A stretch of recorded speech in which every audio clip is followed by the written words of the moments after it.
I'm Tim Eckott, and you join us now for a special discussion on the financial crisis in Cyprus.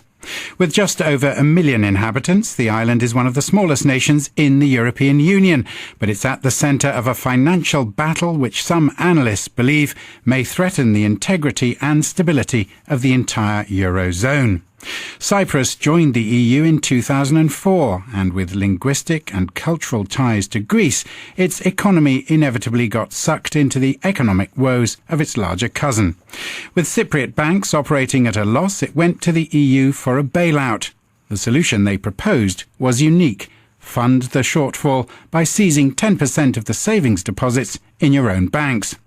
Cyprus has an estimated $27 billion worth of foreign capital on deposit, but 85% of those deposits come from countries outside the EU, as much as half of it from Russia. The idea of taxing, or indeed grabbing depositors' money to pay for mismanagement in other areas of the national economy is worrying for investors, and indeed for nations like Russia, which previously saw Cyprus as a country with which it had a legitimate double taxation treaty.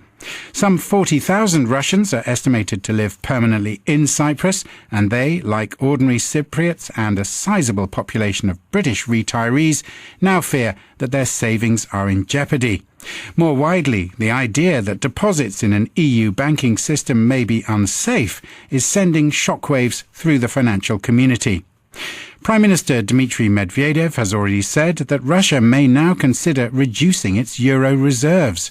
To discuss the implications of the Cypriot crisis, I'm joined here in London by the prominent economist and financial commentator Hamish McRae.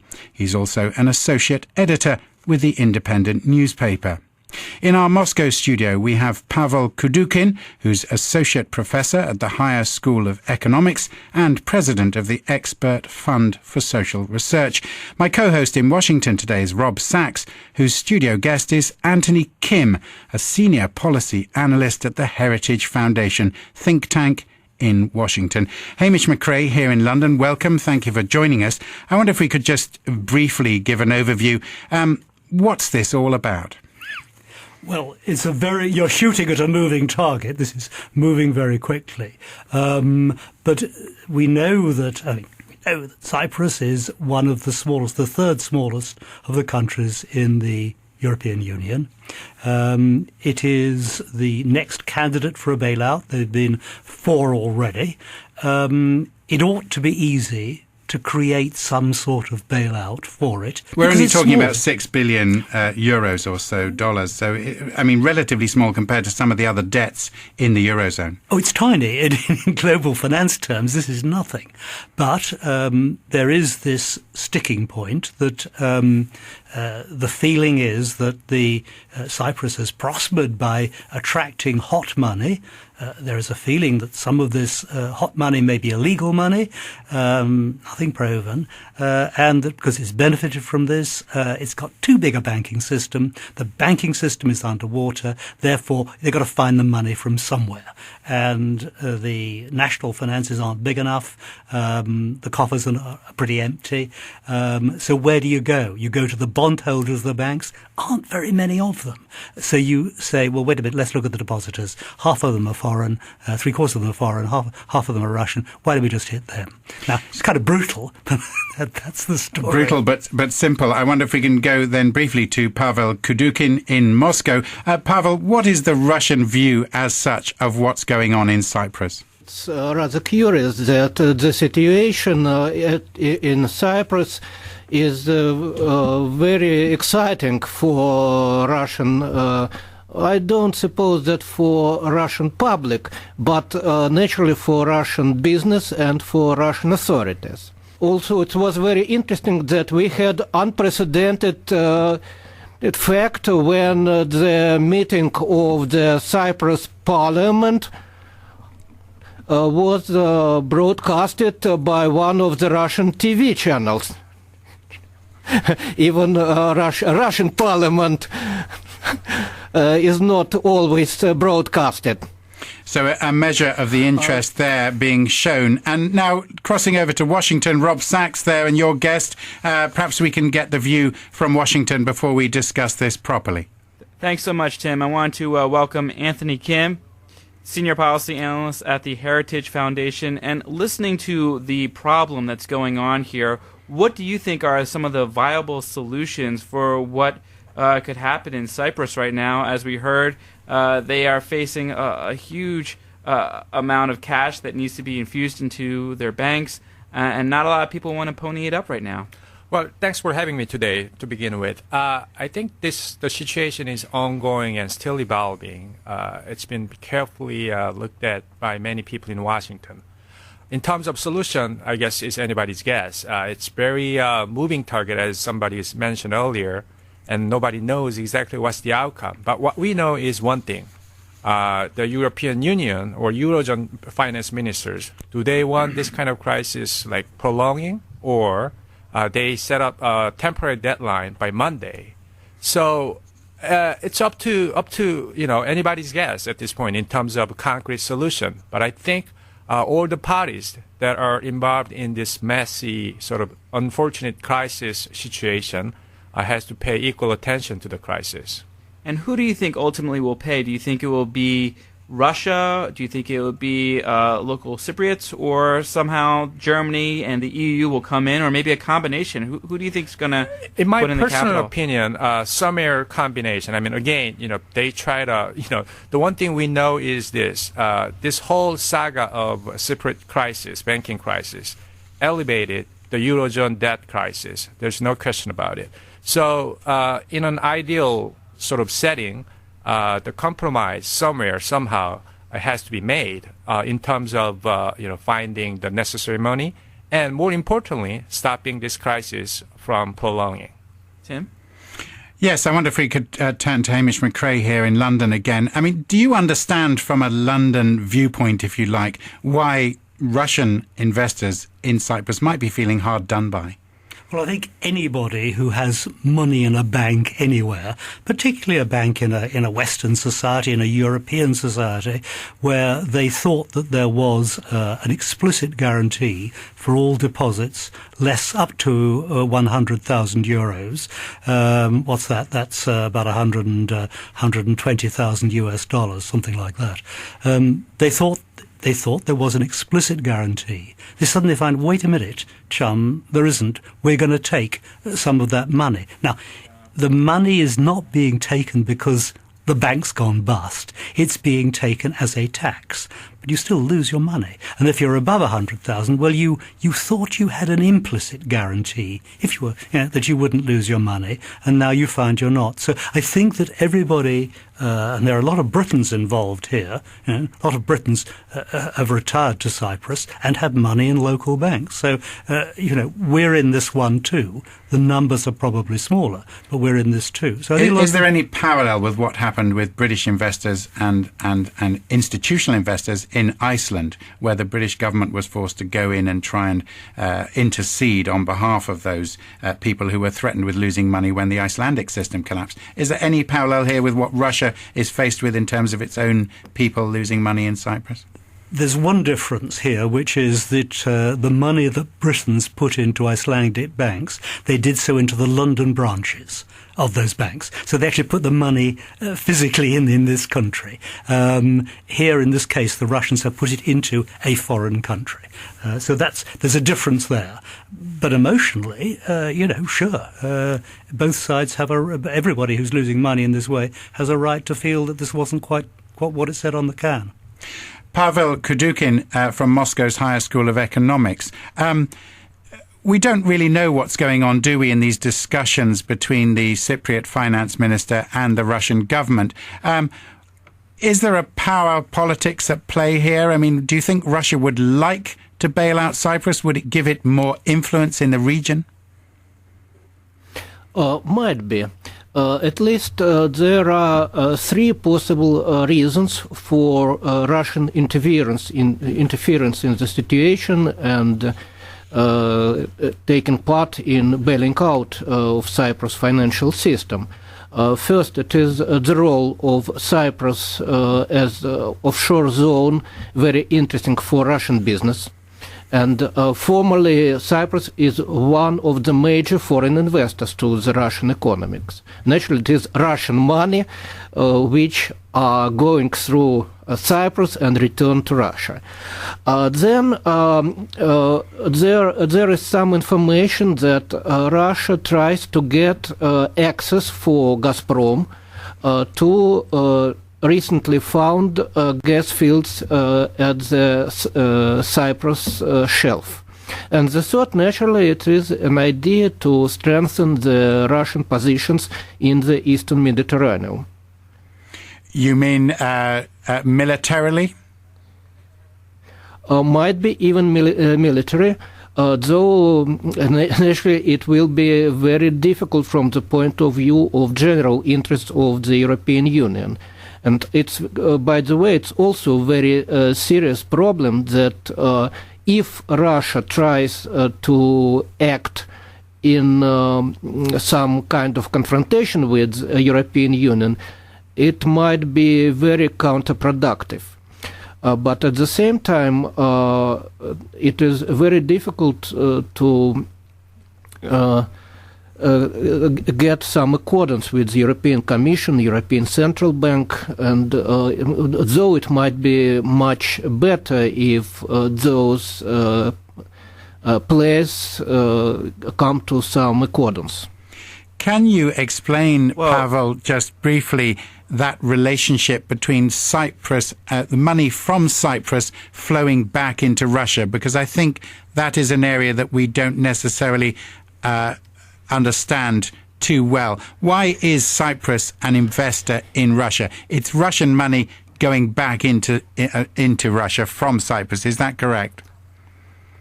Yes, it's really so, because Russian economy is highly offshored.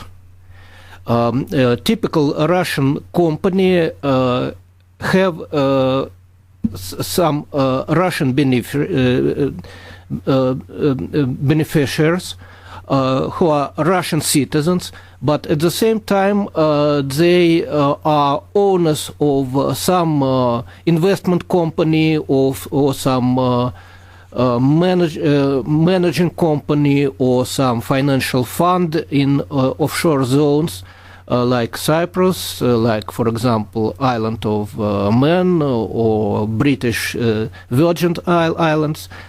And then it is there are also several reasons for such a situation.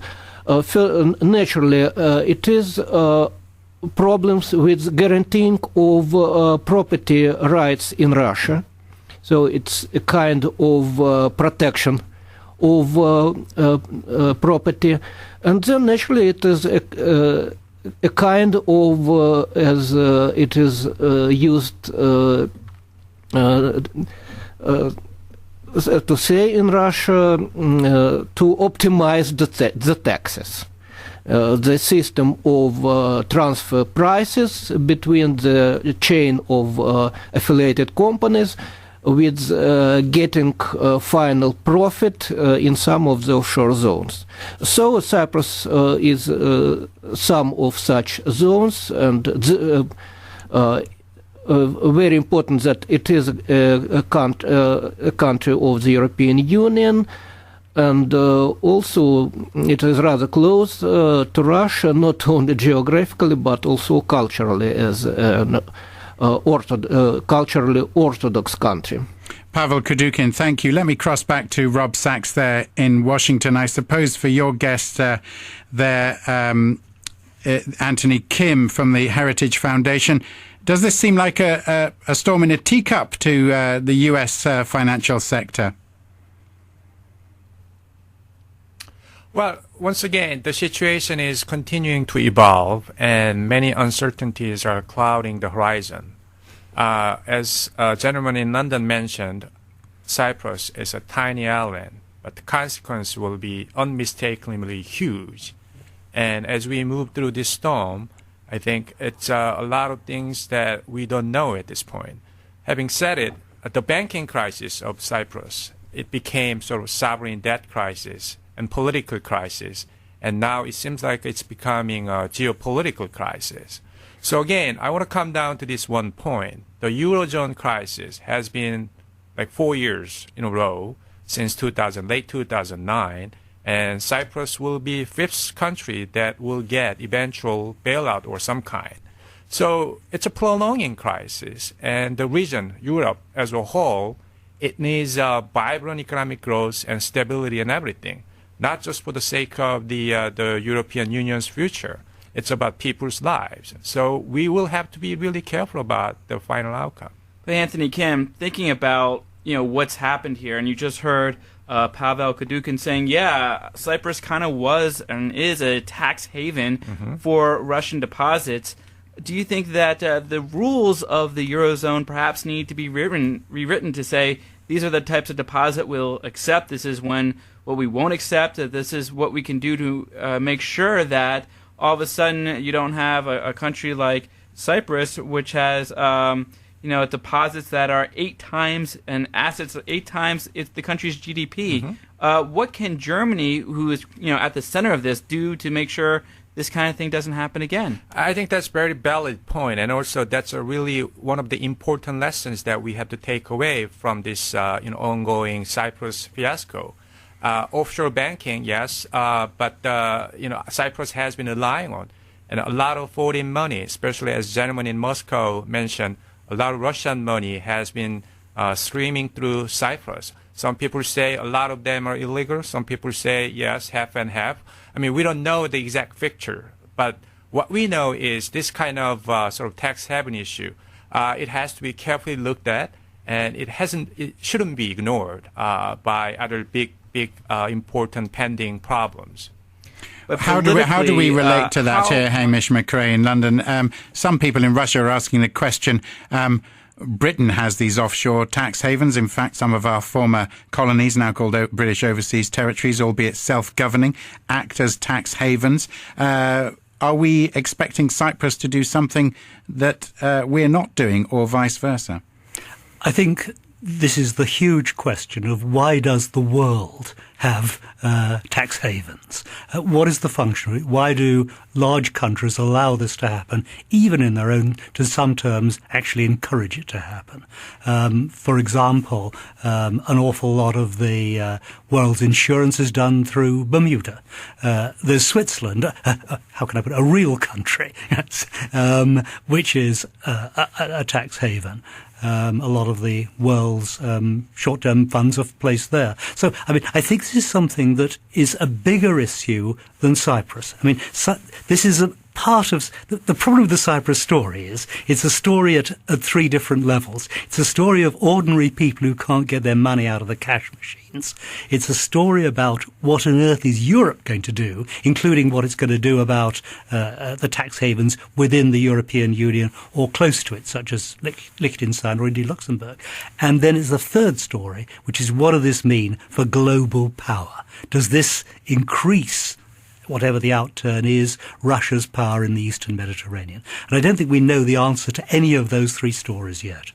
And we also, Rob Sachs in Washington and Anthony Kim mentioned Germany. Germany hasn't come out of this in publicity terms terribly well, hasn't it? Because it's been seen to be strong-arming, if you like, or laying down the law to little Cyprus, if you like, and saying, well, you've got these problems, but sort them out by taking the money out of those fat savings accounts that you've got on your little island. But it has looked a little like bullying, hasn't it, to some? Well, I think everybody accuses the Germans of bullying, but they're signing the checks. And if you're going to a middle-class person who's working hard in a German town, building cars or whatever, and you're saying, look, very sorry, chum, you're going to have to actually, we're going to lose some money. That's going to cost us money to actually bail out this small country that has not managed its finances well. That's pretty tough. So you can see the reasons, the political reasons, why Germany is resisting and is wanting tough terms. Pavel Kadukhin, what is the view from Russia about the German involvement in this? Is Germany seen as holding the reins of power within the EU very much on this issue? Yeah, you know that Germany is the main financial power in the Eurozone. Practically the major part of all financial resources which are given for the help of these countries in crisis are practically German money. But at the same time, we should remember that situation in Germany itself is rather complicated, because only 3 of federal lands are donators to the federal budget.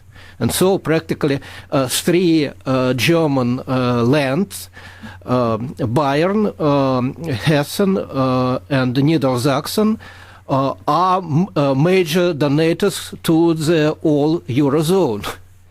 It's a rather strange situation, by the way, that practically 3 parts of this state give money for practically very serious part of the whole Europe. That's a structural problem you're pointing to. And yes, Rob there, Sachs in Washington. What's your view, and what's your guest view then about how the EU and the Eurozone is run?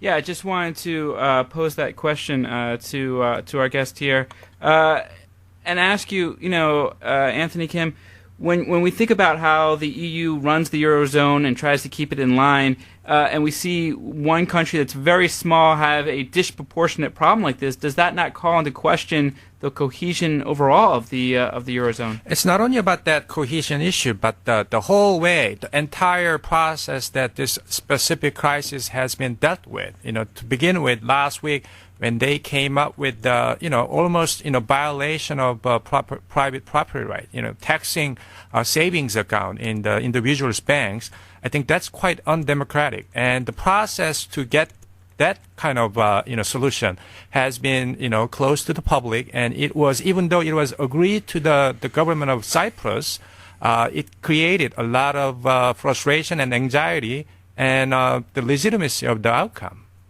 And what role will the International Monetary Fund have in all of this? They're kind of also looking out and saying, well, how are we going to be pulled into this or not put it into this? They do have a very important stake, too. I mean, obviously, it's one of the troika, European Central Bank, European Commission, European Union, and then IMF. So at this point, I think they are carefully watching the situation. They haven't come up with any strong sort of solution-type proposals, but as we know, after Monday or when we approach this Monday, I think IMF may have some other things to say. So let's wait and see.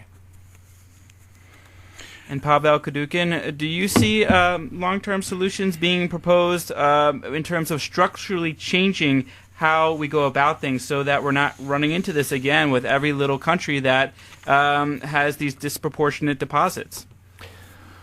That I'm afraid that I'm not ready to answer this question because it's easier to discuss the basis for the problem than to propose the solutions. And that really it's a very interesting situation, but that we face the problem when this sacred and inviolable right of private ownership is once more under question. First was in Iceland, that was already mentioned, when in referendum the citizens of this small country refused to compensate deposits lost by foreign investors. The second was the Swiss referendum on the bonuses for top managers in large companies, and the discussion of in the European Union on the topic.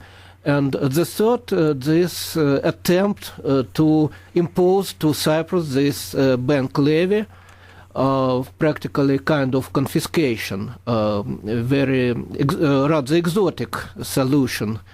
It's necessary to say it was might be typical in late Middle Ages. Pavel Kadukin there in Moscow from the Higher School of Economics. That's an interesting point about whether it's right to interfere in the rights of a country to manage these offshore deposits. We are joining Moscow and Washington here for our live three-way discussion this afternoon about the financial crisis in Cyprus and how it relates to the European Union. You're listening to the Voice of Russia from London. We bring you news, features and debate live from 4 till 8 p.m, Mondays to Fridays.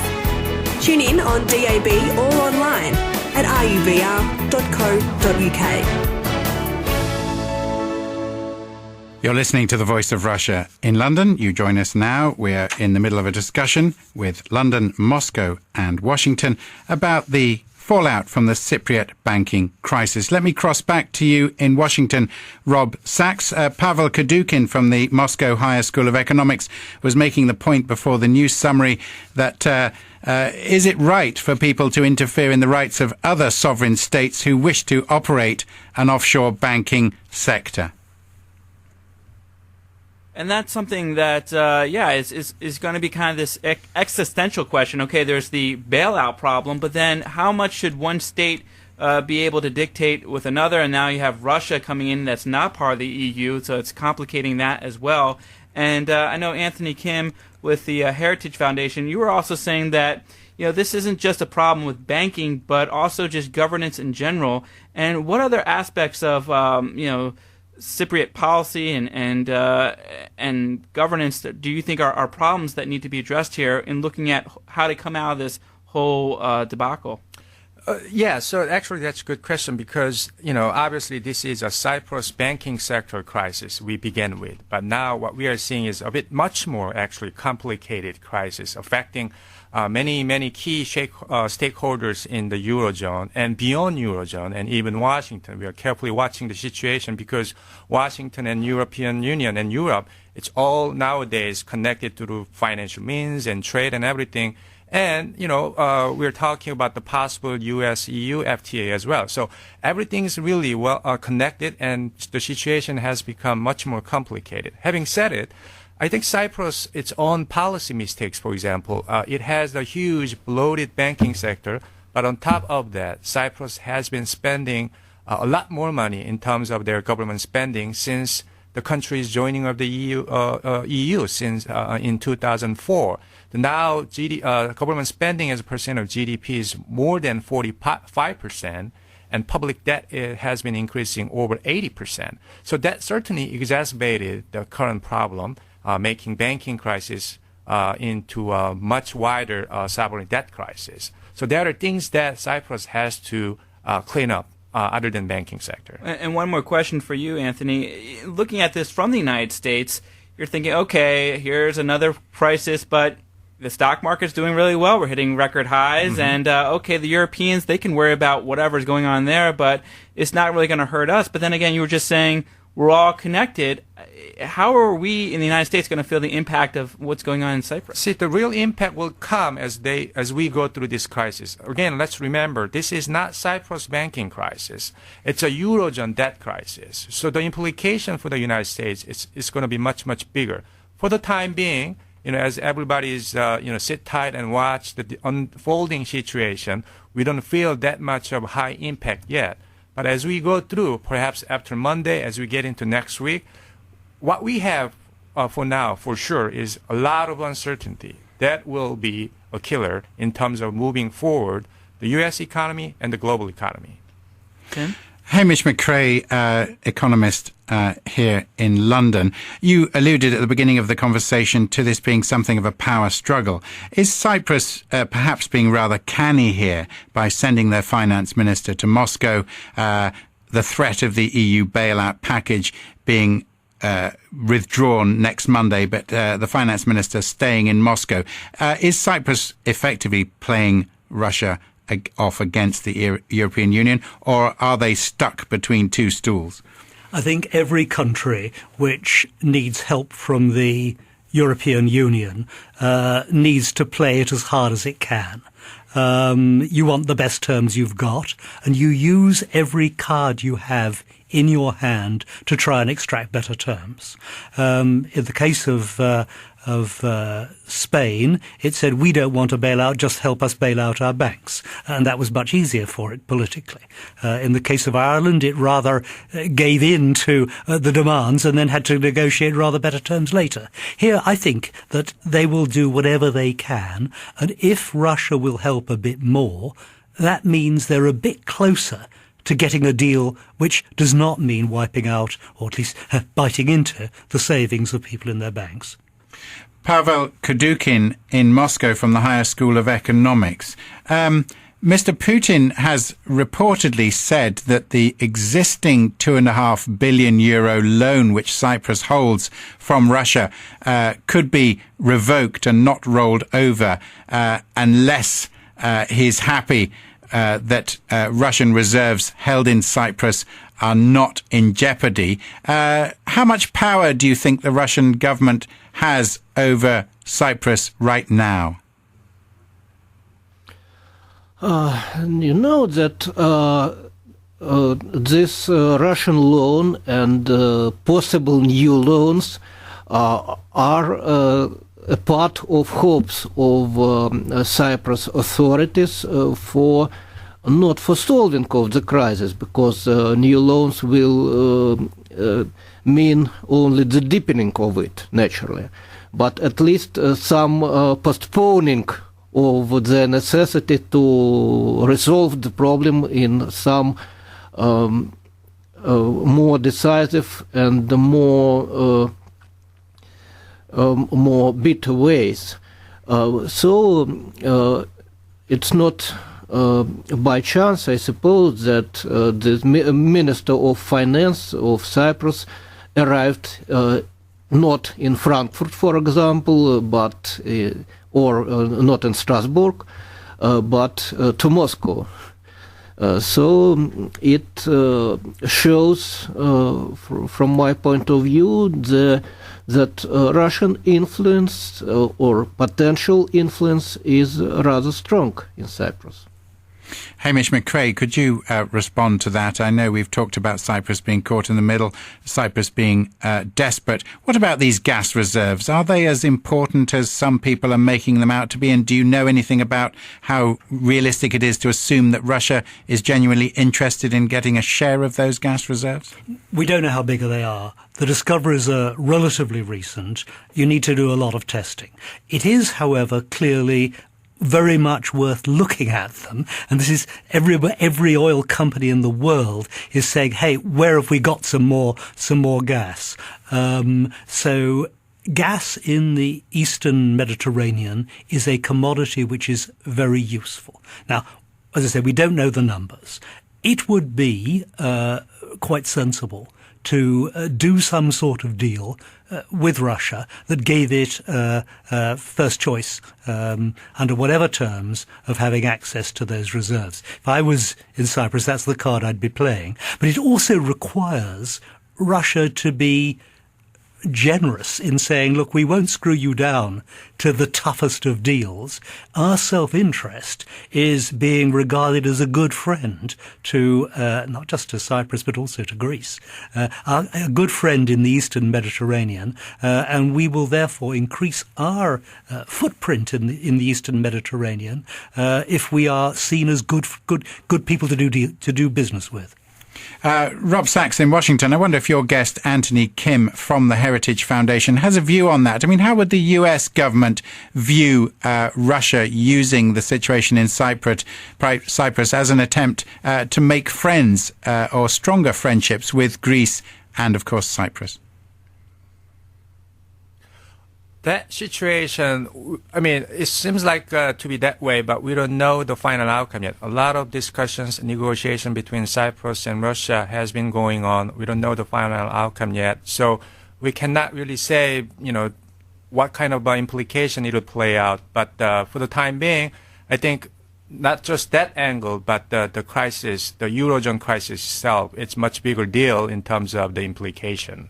And Anthony, what role do local Cypriots have? We saw all those protests going on in Greece. I know there's people are worried about a bank run, but how much it seems like, it's being discussed in Moscow or what's going to happen is being discussed in Germany, but how much do locals have a determination in what happens going forward? I think that's the tragedy here. The locals, the real victims of this banking and financial crisis and the indecisiveness in a sense, or the problem of the Eurozone-wide, structural sort of problems. The Cypriots are real victims of that kind of a complicated situation. But unfortunately, I think they have really small voice. It's good that they made their voice out so that the government listened to their voice and then rejected that taxing the bank accounts. But again, they are going through this big storm as much as they want to get out of here. So, I guess that's what it means to be a small country in a much larger economy. You have to cede some of those powers to those who can really make the big decisions. Again, that underlines and highlights, the problem, the long-time problem that European Union internally, has had. So, again, this Cyprus banking crisis is not just banking crisis and debt crisis. I think it's becoming much more complicated, a political and geopolitical crisis. And Tim?